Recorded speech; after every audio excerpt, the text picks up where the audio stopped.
وہ پاکستان کے لیے کتنا بڑا چیلنج ہے جی؟ نہیں، اس پذیرائی میں روس اور چین تو شریک نہیں ہے، نہیں وہ اور ان روس اور چین کی کے ریپرزینٹیشن تو تھی نا. امریکہ گھبرایا ہوا ہے. گزارش یہ ہے کہ امریکہ تو پینک کا شکار ہے. 700 بلین ڈالر کا بجٹ ہے، 200 اڈے ہیں ان کے دنیا میں، اور چینی جو ہیں ان کا 174 بلین ڈالر کا بجٹ ہے، اور وہ ٹف ہیں. امریکہ بہرحال پیچھے ہٹ رہا ہے. پھر یہ ہے کہ ڈالر کی بجائے دھڑ دھڑ خود انڈیا نے معاہدے کیے روپے میں تجارت کے، برازیل نے کیے، روس اور چین نے کیے ہیں، ایران اور سعودی عرب کی صلح کرائی ہے. تو جب کوئی کمزور ہو جاتا ہے تو یہ ہمارے دانشور جلدی پینک کر جاتے ہیں. امریکہ کمزور ہو رہا ہے، یہ ٹھیک ہے کہ وہ سپر پاور ہے، لیکن برطانیہ سپر پاور تھا نا. لیکن عالمگیر جنگ سے پہلے ہی، دوسری عالمگیر جنگ سے پہلے ہی برطانوی سلطنت سے آمدن کم ہو چکی تھی اور اخراجات بڑھ چکے تھے. تو وہ اب دنیا میں اس کی گرفت ٹوٹ جائے گی نا آخرکار. تو وہ قرآن مجید کیا کہتا ہے؟ کسی قوم کو ہم اس وقت پکڑتے ہیں جب اسے اپنی معیشت پہ ناز ہو جاتا ہے. معیشت بطرتہ، تو امریکہ اسی کیفیت میں ہے. تو وہ امریکی شکنجہ تو ڈھیلا ہونا ہی ہے ایک دن، اس طرح تھوڑی ہوگا. چینی تو بڑی پیشنس کے ساتھ انتظار کر رہے ہیں، اور انہوں نے اپنے ایک صدی کی جس کو وہ ہیومیلیشن کی سینچری آف ہیومیلیشن کہتے ہیں، اس کے بعد انہوں نے تو بڑی تحمل اور بردباری سیکھ لی ہے، اور ان کے اندر تو قوم پرستی کے جذبہ بہت ہے، روس میں بھی بہت ہے. اور انڈیا جو ہے اس کی کمزوری، ابھی ہمارے لوگ اس پہ غور نہیں کرتے، چونکہ طاقت جب نمودار ہوتی ہے خاص طور پر نفرت کے ساتھ تو اس کا روب و داب زیادہ ہوتا ہے. انڈیا تو متحد رہ سکتا ہے، انہیں دنیا کی کوئی طاقتوں سے متحد نہیں رکھ سکتی. تو پھر یہ جو کوریڈور انہوں نے بنایا، ہر طرف ٹربل ہے. صرف مسلمانوں پہ حملے ہو رہے ہیں، شودروں پہ ہو رہے ہیں، بدھوں پہ ہو رہے ہیں، عیسائی 200 حملے ہوئے ہیں عیسائی عبادت گاہوں پہ اور اداروں پر پچھلے 1 سال میں. تو یہ جو انہوں نے کوریڈور تنظیم ہے، نام میں بھول رہا ہوں، جو دیکھتی ہے اس کو، یہ نسلی منافرت کو، اور ان کا تو 2 سال پہلے انہوں نے کہا تھا کہ خانہ جنگی کے ورش پہ کھڑا ہوا. 25 کروڑ مسلمانوں کو اور پھر شودروں کو امیلیٹ کر کے، جو ہندو مت کا حیا ہے وہ شکست ہے، انڈیا کی شکست و ریخت ہے. وہ تو پھر راجواڑے تھے نا، جب محمود آیا تھا تو کہاں تک چلا گیا تھا. پھر شہاب الدین غوری نے اپنی حکومت قائم کر لی. پھر اس کے بعد مغل کمزور ہوئے تو انگریزوں نے اس کو متحد رکھا، ورنہ ہندوستان کبھی متحد رہا ہے نہیں. 3000 سال پہلے اگر کبھی تھا تو وہ تو کوئی ایسی مثال نہیں ہے. تو وہ جب یہ اپنا ہندو مت کار آتا ہے تو پھر راجواڑے بنتے ہیں. تو ارون بھائی، یہ جو انہوں نے کوریڈور اناؤنس کیا ہے، جو ابھی آپ نے تھوڑا سا ذکر بھی پہلے کیا، یہ کتنا وائبل ہوگا؟ آپ سمجھتے ہیں کہ یہ چلے گا ایسے پریکٹیکلی؟ ماہرین رائے دے سکتے ہیں. وائبل اس طرح تو نہیں ہو سکتا نا. ایران اور پاکستان کے درمیان جو سمندر ہے وہ تو اتنا ہی بڑا ہے نا جتنا اسپین اور مراکش کے درمیان تھا. ہاں جی. تو یہ تو اپنا جو سمندر مڈل ایسٹ کے اور ان کے درمیان ہے، یہ تو بڑا ہے. اور اس وقت تک کیا کچھ ہو چکا ہوگا، ہو نہ اس جب تک یہ سارا نظام بروئے کار آئے گا تو دنیا حرکت میں رہتی ہے نا، دنیا تھمی تو نہیں رہتی. صحیح بات اس کا انتظار کرے گی. صحیح بات. تو اس پوری سینیریو میں کشمیر کہاں پہ آپ فٹ ان ہوتا ہوا دیکھتے ہیں؟ کشمیر کا مسئلہ زندہ رہے گا یا اس کو؟ کشمیریوں کے لیے تو اب ایک ہی راستہ ہے نا. کل دیکھیں نا ایک واقعہ ہوا کہ میجر کو انہوں نے مار ڈالا. باتیں میجر کو، کشمیری اپنے طور پہ آزادی کی جدوجہد کرتے رہیں گے، اور ہوگا کیا فائنلی کہا نہیں جا سکتا. لیکن دنیا میں جب اتھل پتھل ہوتی ہے، جیسے جرمنی کے ساتھ کشمکش میں تھی، جرمنی کو اسی طرح ہیومیلیٹ کیا گیا تھا نا. تو پھر اس کا آخری نتیجہ کیا نکلا تھا؟ وہ ٹھیک ہے کہ جرمنی تباہ ہوا، اگرچہ دوبارہ تعمیر ہو گیا، لیکن یہ کتنے ملکوں کو آزادی ملی اس کے بعد. اسی طرح جو نظام تھا اپنا، تقریباً غلام ہی تھے روسی کسان، تو اس سے جو نفرت کی لہر اٹھی اور پھر سوشلزم آیا، اس کا روس کو تو کوئی خاص فائدہ نہ ہوا سوائے اس کے کہ وہ ایک ملٹری پاور بن گیا، لیکن اس کا فائدہ دنیا بھر کے اپنا مظلوموں کو ہوا نا، کہ مزدوروں کو حقوق دیے گئے کچھ نہ کچھ. یہ حالت تو نہیں تھی دنیا میں مزدوروں کی جو ہے محنت کشوں کو کچھ نہ کچھ حقوق ملے، اگرچہ وہ پھر اپنا دبائے جاتے ہیں. تو وہ جو قرآن کریم کی آیت ہے کہ اللہ کے لشکروں کو اس کے سوا کوئی نہیں جانتا. انسان منصوبے بناتے ہیں تو ضروری ہے وہ اسی طرح ہوں، نتائج جیسے انہوں نے سوچے ہیں اکثر تو نتائج اس سے مختلف ہوتے ہیں. اچھا ایک چیز مجھے ذرا بتائیے گا، بڑی امپورٹنٹ ڈیولپمنٹ یہ ہوئی ہے کہ رشین امبیسڈر جو ہیں انہوں نے یہ کہا کہ ہم پاکستان کے اندرونی معاملات میں دخل تو نہیں دیتے، لیکن عمران کے بارے میں ہم اپنی رائے ضرور دیں گے کہ وہ بہت بڑا لیجنڈ ہے، بہت بڑا آدمی ہے، اور اس کی بہادری کو ہم سلام پیش کرتے ہیں. تو یہ بڑی زبردست انہوں نے اسٹیٹمنٹ دی ہے جی عمران کے حق میں. ظاہر ہے وہ کیا مطلب کہ ویزیبل چیز وہ دیکھ رہے ہیں. قائد اعظم کے بعد حالانکہ قائد اعظم سے معاذرہ نہیں کرتے ہم تو صرف فگرز کی بات کر رہے ہیں، پاپولرٹی کی بات کر رہے ہیں. قائد اعظم تو ایک عظیم سیاسی مدبر بھی لفظ بھی ان کے لیے کم پڑتا ہے. تو وہ ایک بہت بے داغ شخصیت کے آدمی تھے. ان کی بے مسلمہ صداقت شاعری، ان کی دیانت، ان کا سیاسی تدبر، ایک تنہا آدمی نے اتنا بڑا تاریخ میں یعنی اتنا بڑا تاریخی واقعہ رونما کر دیا. اور ان کی یعنی انٹیگریٹی پہ اتنا اعتماد مسلم سب کانٹیننٹ کو تھا. یو پی سی پی کو تو شامل نہیں ہونا تھا، وہاں کے مسلمانوں نے بھی حمایت کی ان کی. ان کے بعد جو ہم نے غلطیاں کی وہ دوسری بات ہے. دیکھیے بات بڑی آخری تجزیے میں سادہ ہے. دو باتیں آپ نے بلا دی. آپ نے دونوں کو بلا دیا، قائد اعظم کو بلا دیا جنہوں نے آپ کو آزادی کی قدر و قیمت سے آگاہ کیا تھا اور آزادی دلائی تھی. اقبال کو بھی بلا دیا جس نے آپ کو خودی کا درس دیا تھا. خودی جو ہے وہ نمود ذات نہیں ہے، خودی اپنے آپ پہ بھروسہ ہے اور اللہ پہ بھروسہ کرتے ہوئے بھروسہ ہے. سادہ الفاظ میں تو خودی بس اتنی ہے نا، آشنا اپنی حقیقت سے ہے دہکا ذرا، دانا تو کھیتی تو بارہ بھی تو حاصل بھی تو، کس کی جستجو رکھتی ہے آوارہ تجھے، راہ تو راہ بھی تو رہبر بھی تو منزل بھی تو، دیکھا کر کوچے چاکے پیبا میں کبھی، کیس تو لیلا بھی تو صحرا بھی تو محمل بھی تو، او بے خبر تو جوہر آئینہ ایام ہے، تو زمانے میں خدا کا آخری پیغام. جب چھوڑ دیا توکل چھوڑ دیا. آج ایک مجھے صاحب ملے، میرا بیٹا مجھے لینے کے لیے تو ان کے ساتھ ہے، تو انہوں نے کہا آرٹیفیشل انٹیلیجنس میں یعنی سادہ الفاظ میں آئی ٹی میں اتنا پوٹینشیل ہے کہ پاکستان کو کسی اور چیز کی ضرورت نہیں ہے. تو میں نے کہا اس میں کیا شک ہے، آپ بالکل صحیح بات کر رہے ہیں. ہم $50 بلین ارن کر رہے ہوتے آئی ٹی سے اگر ہمیں نالائق خود غرض حکمرانوں سے واسطہ نہ پڑتا. اور اس سے پہلے الیکٹرانکس تھا، جب مہاتیر محمد نے عمران خان سے کہا تھا کہ ہم نے الیکٹرانکس کے بل پہ اپنی معیشت تعمیر کی ہے اور پاکستان ہم سے آدھے وقت میں کر سکتا ہے، اس لیے کہ پاکستانیوں کی لرننگ کیپیسٹی فلپائن والوں سے دگنی زیادہ. ہم نے تو نہ وقت کے فرمان کو پڑھا. ہمارے پاس 80-90 ارب روپے ابھی تھے جو ہم نے دیے ہیں. تب وہ اس نے کہا نجم سیٹھی کے بیگم صاحبہ نے کہ 1 روپے اپنے ارب روپے اپنے امیدواروں کو دیے ہیں سڑکیں بنانے کے لیے. وہ سڑکیں جو ایم ایل اے کی ضرورت کے لیے بنائی جا رہی ہیں. آپ کے پاس آئی ٹی کے لیے پیسے نہیں ہیں.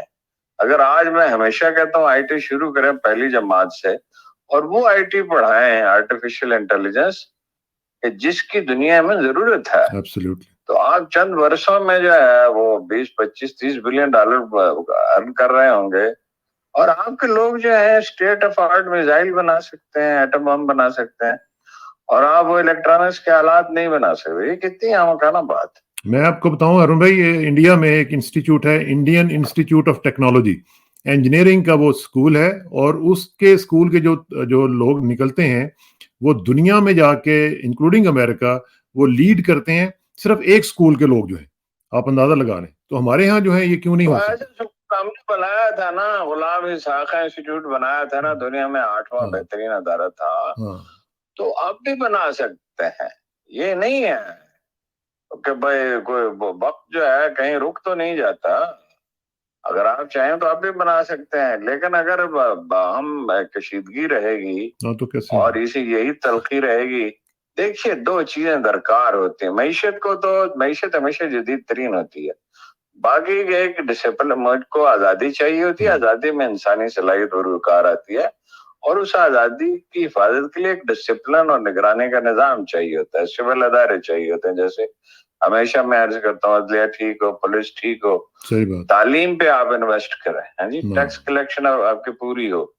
پوری دنیا میں کبھی 100% نہیں ہوتی ہے, یعنی 70-80% تو ہو, 90% تو ہمارے یہاں تو مشکل سے 30% ہوگی.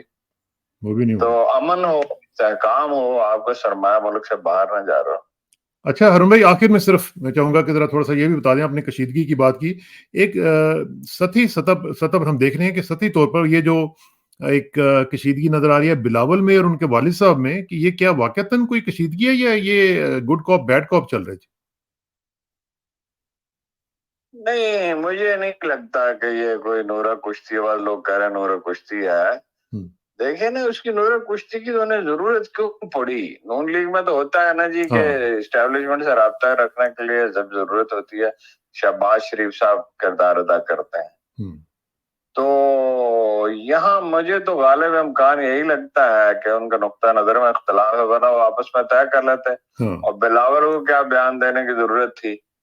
اچھا, اب یہ پریکٹیکلی پتہ چلے گا آنے والے ایونٹ سے. اگر بلاول بھی مان جاتے ہیں نہیں ہلکا بندیوں میں, میرا خیال مان جائیں گے, تو پھر ایک دوسری بات ہوتی. تو اس کا مطلب ہے کہ یہ کوئی اس میں زیادہ we should not read too much into it.